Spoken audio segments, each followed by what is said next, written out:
né? Bom dia.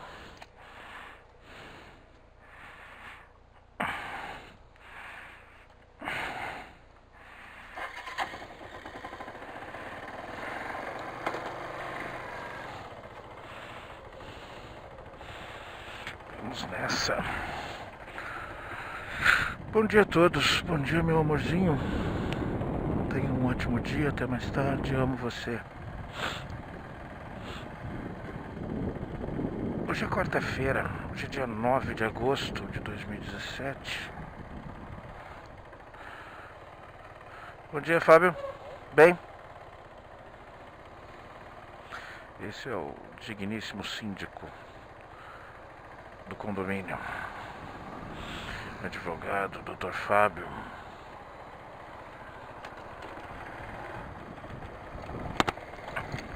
Ser síndico é uma coisa bem interessante, sabe? É você ser odiado pela maioria, é você ser amado por uma minoria, por alguns, e nunca agradar 100% de forma alguma, com nenhuma de suas atitudes.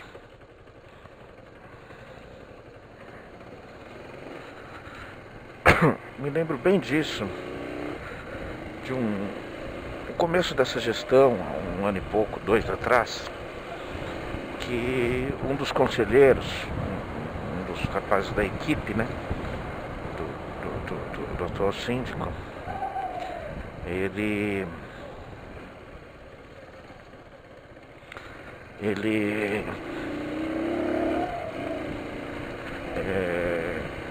propôs uma mudança que, como é mudança estrutural, né, precisa da maioria absoluta, né, de aprovação.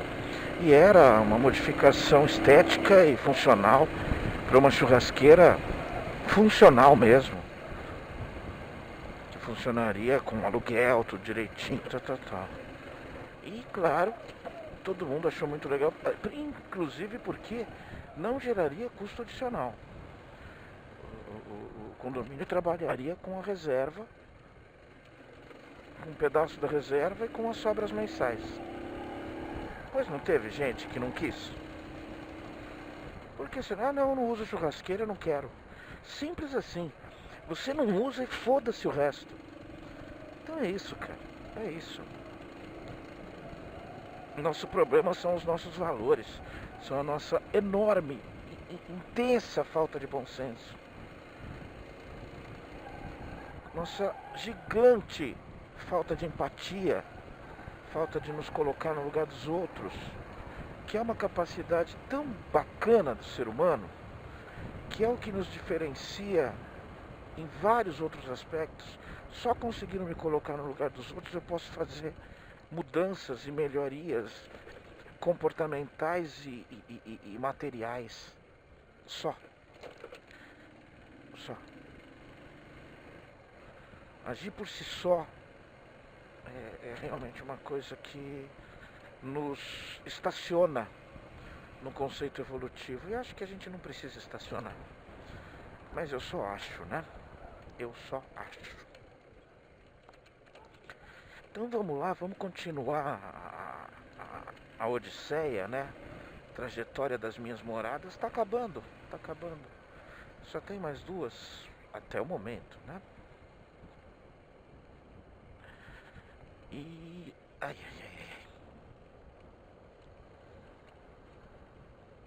Nossa, é a chave. Meu chaveiro tá dentro do bolso aqui, tá me machucando um pouco. Corolla novo é bonito, né? Mas é outro carro, né? Eu gosto do Corolla da última geração antes dessa. Não que esse aqui seja feio, mas mudou o carro, né? Quando muda o carro, a gente tem a sensação de que não é mais o mesmo, né? Igual o Civic, ele tá na G10, né? No 10º modelo do carro, né?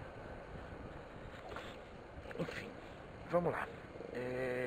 Eu tinha ido até o momento onde a gente estava onde a gente estava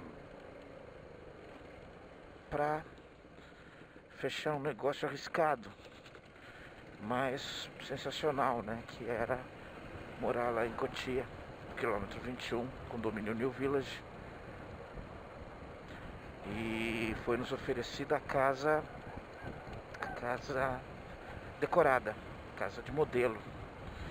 E depois de algumas brigas, de algumas chateações para buscar alguma coisa mais perto do ideal para os dois, apareceu essa oportunidade.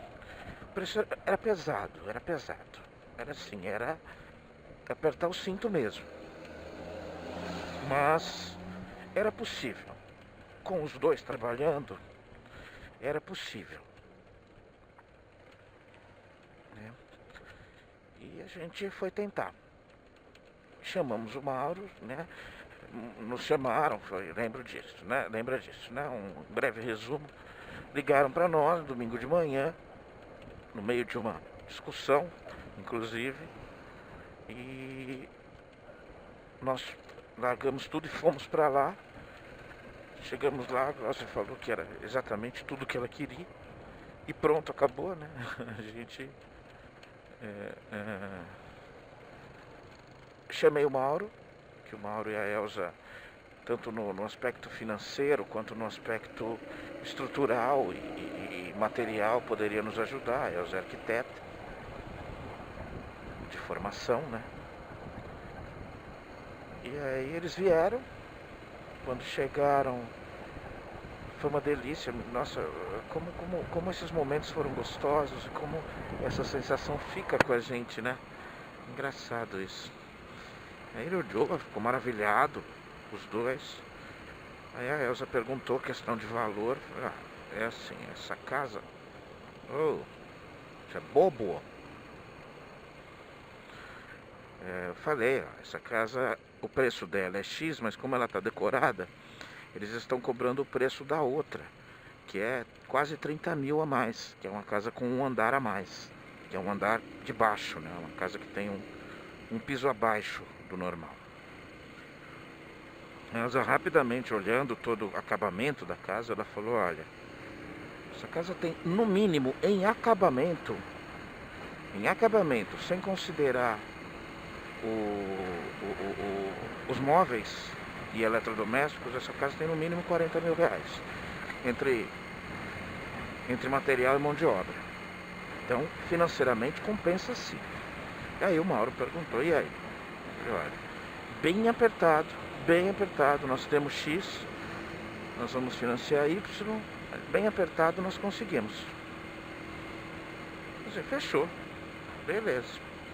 E cara, ok, o corretor, um senhorzinho. E aí, vamos ficar? Vamos ficar. A gente assina alguma coisa? Não. Já estou aqui avisando a pessoa que estava na fila aguardando, que já foi fechado. E amanhã vocês vão nesse endereço, lá no Paraíso. Na Rua Estela. Coincidência, né?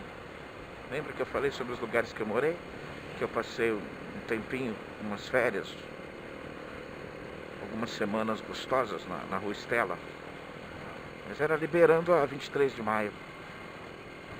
Fomos lá e assinamos. Entregamos os cheques. Eram 5 ou 6 cheques, alguma coisa assim.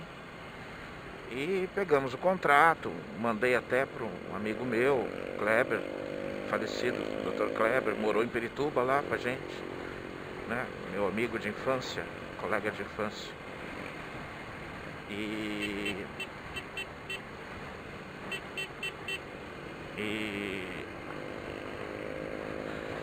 Enfim, era um contrato normal, igual qualquer um. Não tinha nenhuma pegadinha, nada. Era um financiamento direto com a construtora.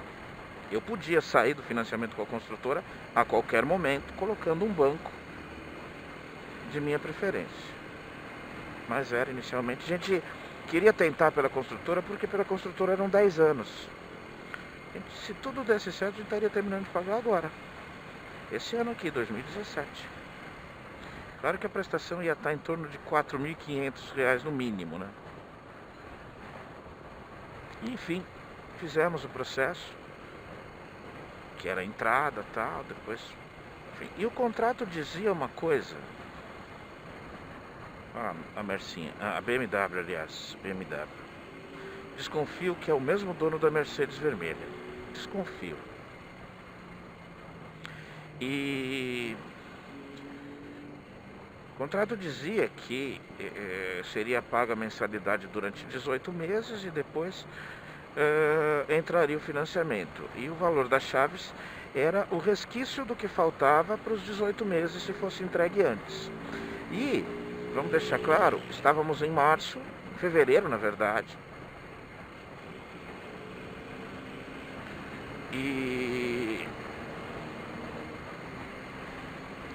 E a entrega estava prevista para novembro, para outubro, para falar a verdade. Setembro ou outubro? Setembro. Beleza. Fechamos tudo. Éramos o proprietário da casa, os proprietários da casa. Como a casa estava pronta, só que o condomínio não estava nada pronto, a gente pediu para visitar a casa uma vez por mês, alguma coisa assim. A gente combinou direitinho, eles nos passaram os contatos dos engenheiros e a gente combinava. Cada 3, 4 semanas a gente passava lá. Levamos minha sogra, levamos minhas cunhadas, levamos minha família, minha mãe. Levamos as pessoas para conhecer, porque a gente só ia lá abrir a casa, né? E aí quando chegou, isso ocorreu entre março, abril e maio mais ou menos. Quando chegou junho, eles falaram, agora pavimentação, estruturação, as casas ao lado, tudo, a continuidade da rua. Então vai ficar fechada a casa por 3 meses. Que aí era pavimentação mesmo, montagem de esgoto, pavimento e tudo, né? E aí ficamos sem ir, tudo. E aí a coisa foi marcada mais ou menos assim, né? A gente queria fazer uma festinha pro casamento. Estávamos procurando a data, e a data a gente queria que fosse alguma coisa perto da própria entrega da casa, como não ia ter tanta coisa para fazer na casa, né? Só detalhes.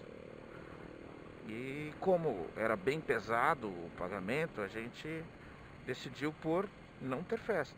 A gente vai fazer o casamento no civil, a gente vai fazer um almoço na própria casa e receber os parentes próximos, parentes diretos e padrinhos. Só isso.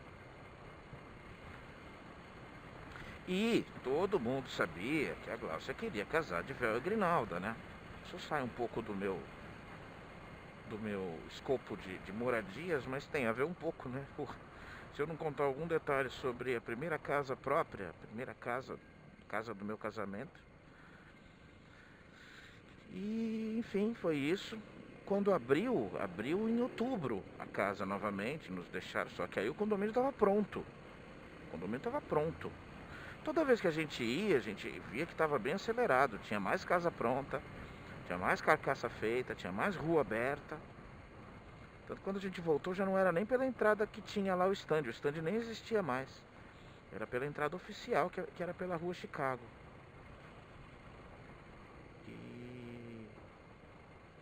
Enfim, tempo gostoso, assim, muito louco, né? E aí, como minha família, todos sabiam, né, que a Gláucia queria casar de véu e grinalda, houve um mutirão da família. Minha mãe virou e falou, eu dou tanto, eu vou tirar minhas férias e dou tanto para vocês. A Sirlene falou, eu dou tanto por mês. A Silvana falou, eu dou tanto por mês. O Mauro falou que precisar eu ajudo. E assim fomos e achamos um belíssimo salão. Começaram as doideiras, né? Achamos um salão, custo-benefício maravilhoso. Tivemos realmente muita sorte. Com tudo, né? Com tudo, não só o custo, mas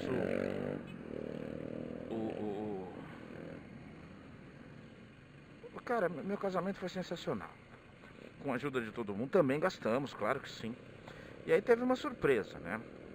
Chegamos em setembro ou outubro, acho que outubro.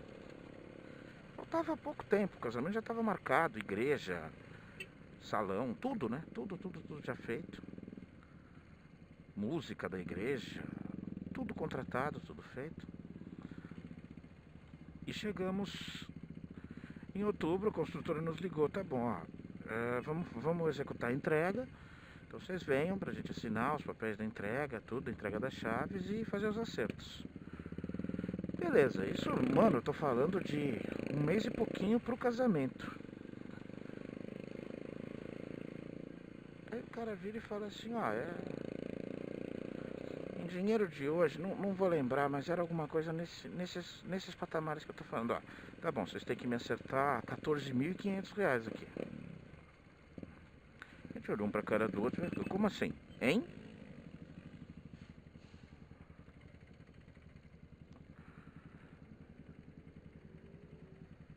E...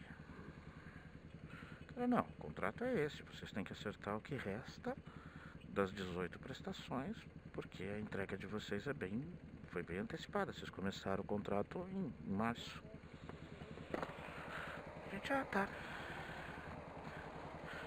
Não temos. Tá bom, vamos ver e eu dou alguns dias para vocês fecharem aqui a conversa. Saímos de lá, mudos, o olho estatelado, os dois. Também agora, de onde a gente tira esse dinheiro? Primeira reação, vamos adiar o casamento. Vamos ver o que a gente consegue fazer, porque não dá para pagar. A gente não vai ter a casa. Ou vamos entregar e vamos procurar alguma outra coisa. É desesperador, assim. Aí, claro, fomos procurar ajuda, né? A Glaucia acionou a empresa dela, perguntou pra família. E eu também, Mauro, mãe. Cara, é isso, não sei o que a gente vai fazer, a gente não vai casar mais, a gente vai entregar a casa, a gente vai, enfim, né? Aí, enfim.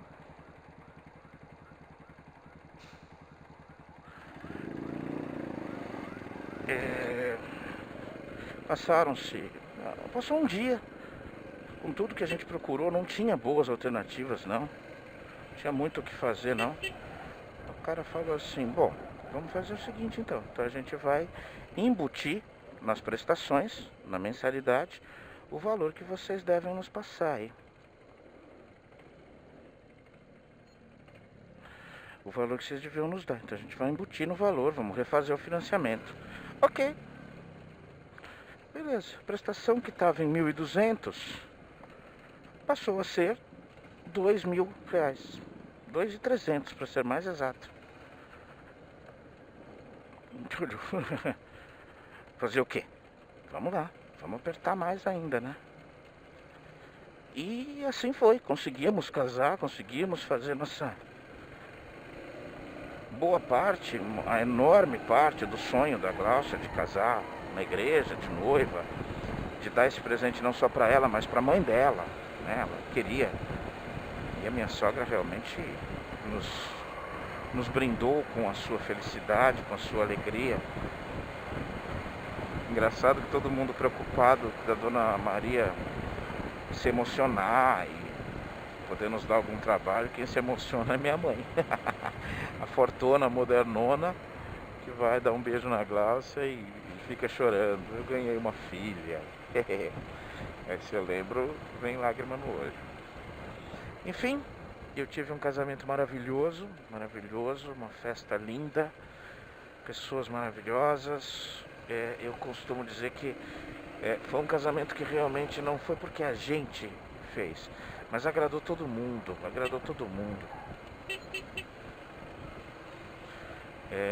Eu percebia todo mundo muito tranquilo, muito contente. Os subsídios do casamento estavam muito bem feitos. Era um salão total. A gente pegou uma situação de muita sorte, muito atípico, que a gente teve pelo custo-benefício, mais o atendimento, os donos trabalhando para nós. Ganhamos o DJ, a nossa querida comadre e madrinha Rúbia nos pagou o DJ. Ela queria pagar uma banda para Glaucia, a melhor amiga da Glaucia. Estarei com eles no domingo agora. Dia dos Pais, vou passar com eles, com o pai dela. E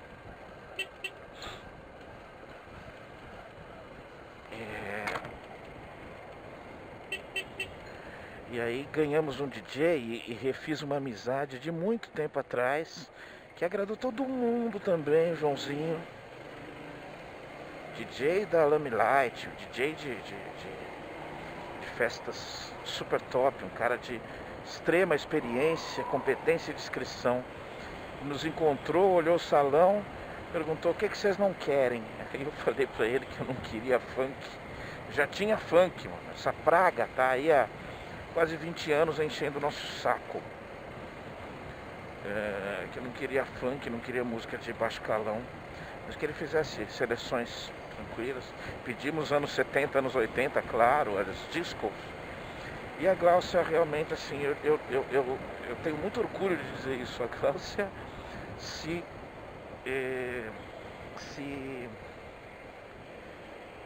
divertiu no casamento. Ela fez um planejamento que a gente entrou no salão, aplausos, dança, tudo. Ela planejou tudo pro começo. Chegamos, dançamos, cumprimentamos todo mundo, entregamos lembrancinha e dançamos.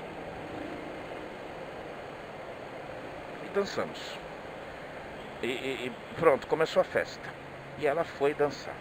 E ela não saiu mais da pista de dança até acabar as músicas. E conversei com muita gente, revi muita gente querida. Faltou muita gente, a gente teve que controlar um orçamento específico. Mas pode ser que eu um dia conte algumas coisas sobre o meu casamento. Não sei se vale a pena, vale um capítulo. Pelo conceito do que eu ponho aqui, né? Na verdade é interessante, maravilhoso, é uma aventura, mas só pra mim. Para quem ouve pode não ser tão especial assim. Enfim, fomos morar no condomínio New Village.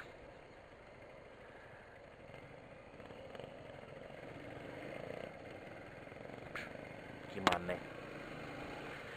Condomínio New Village, quilômetro 21 da Raposo, rua Chicago número 100. Na verdade você pegava a rua e o fim da rua era a portaria do condomínio. E nós passamos momentos extremamente felizes ali. Quando nós fomos morar, nós só tinha mais uma família que morava lá. Um cara, maninho assim, molecão, a esposa dele, uma japonesa, e a sogra. Uma japonesa também. Gente boa demais. Fizemos ótimas amizades lá, algumas eu carrego até hoje. Marquinho, Richard Guia, Carlão, meu queridíssimo irmão, amigo, camarada. Eu mostrei pra vocês o restaurante dele esses dias.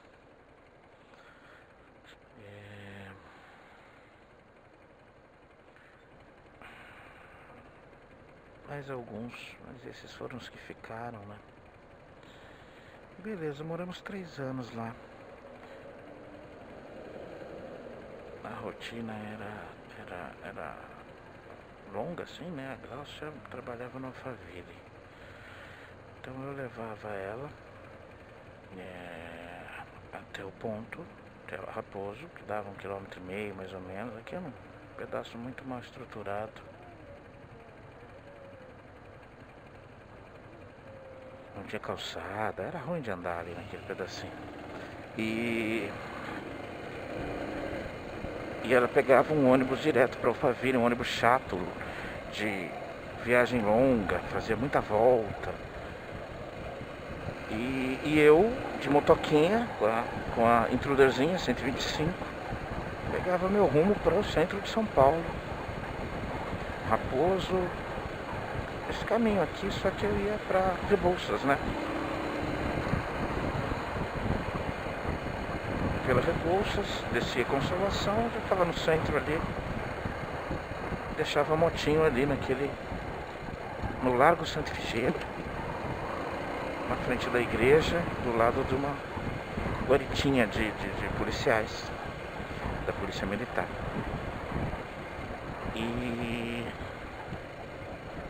Tudo certo, mudamos certinho, beleza. E aí, tudo tranquilo. Tive uma festa de aniversário muito deliciosa lá.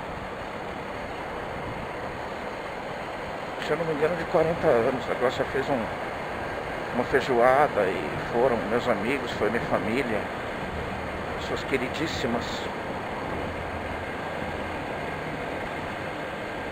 Tivemos bons churrascos, boas violadas, boas cervejas. Meus sobrinhos passaram alguns fins de semana comigo lá e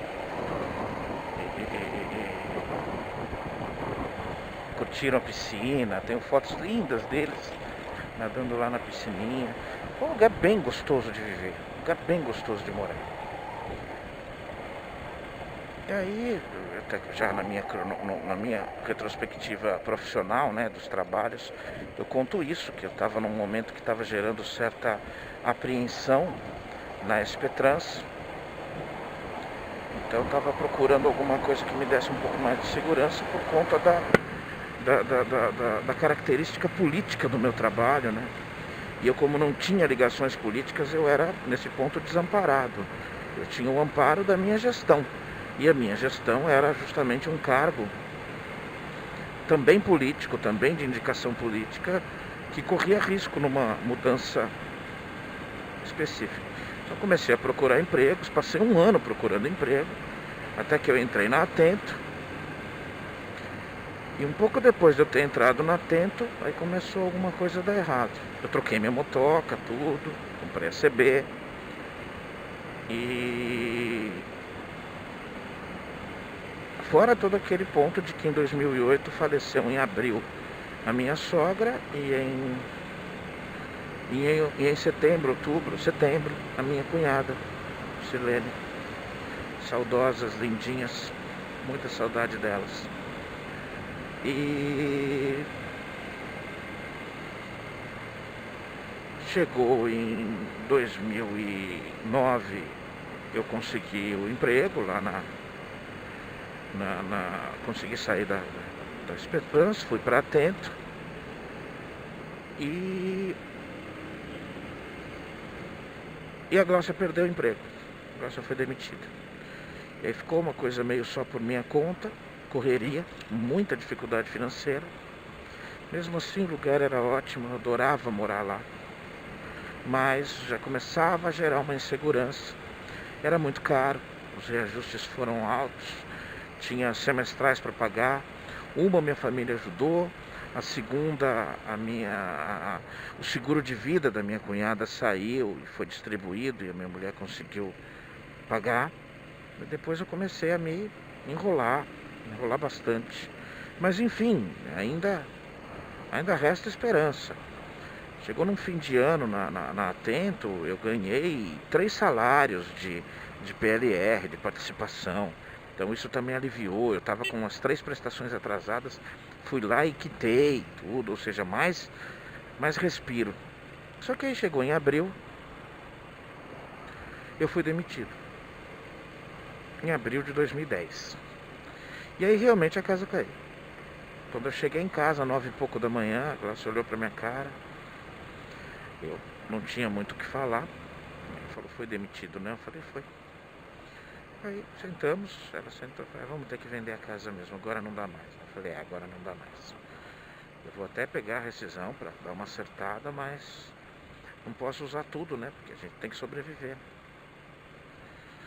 Beleza, recebi uma boa rescisão, Atento. Acertei os atrasos de novo. Mas acabou a renda, né? E aí era só segurar a bronca mesmo, né?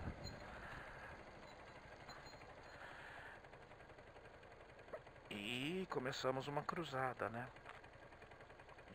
Vender a casa, colocamos a casa à venda. E pensando no que faríamos, né?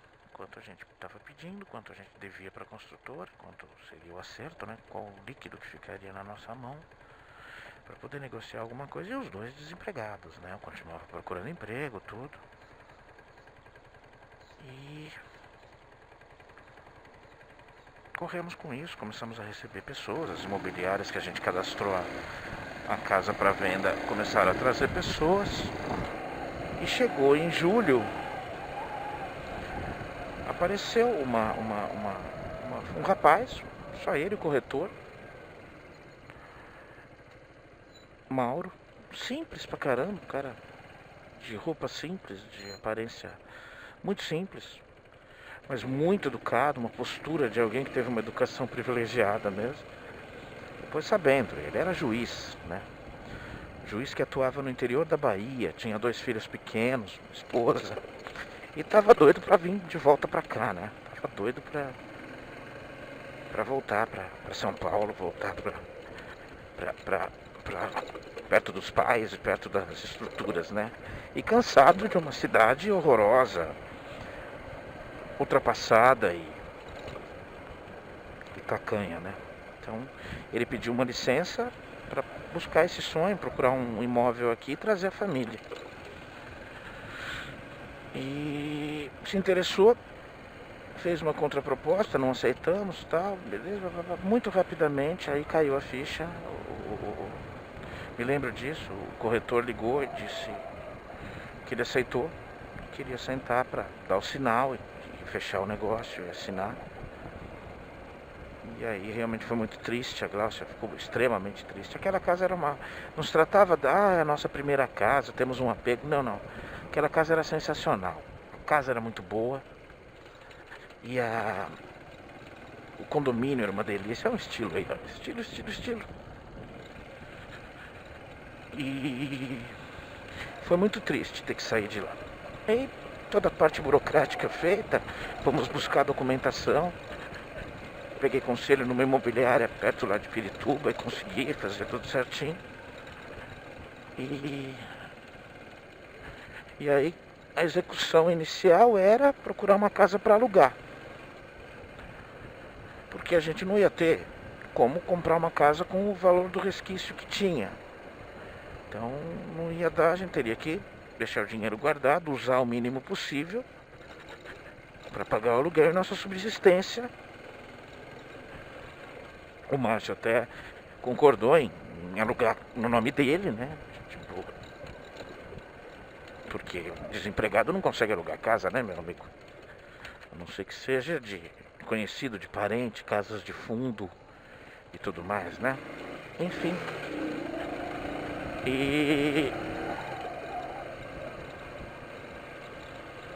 E fomos para isso, né? Fomos para essa procura de casas para alugar, procuramos um pouquinho em Osasco, procuramos um pouquinho ali perto mesmo, no quilômetro 19, já São Paulo ali, né, tudo. E realmente estávamos desanimados, estávamos muito tristes, né, porque não era fácil, procuramos em Presidente Altino, lugares bacanas, lugares bons, que a gente sabe que tem casas boas, que são bairros relativamente confortáveis, nada de bairro elite, mas bairro um pouquinho mais confortável. Então vou parar aqui nessa questão do aluguel, né? Das casas que nós procuramos para alugar. Porque tem história aí. Eu já contei alguma coisa, mas agora cruza com a história das moradias, né? Que é o finzinho desses 3 anos deliciosos que nós passamos ali nesse condomínio. Até mais tarde, gente. Tchau, tchau.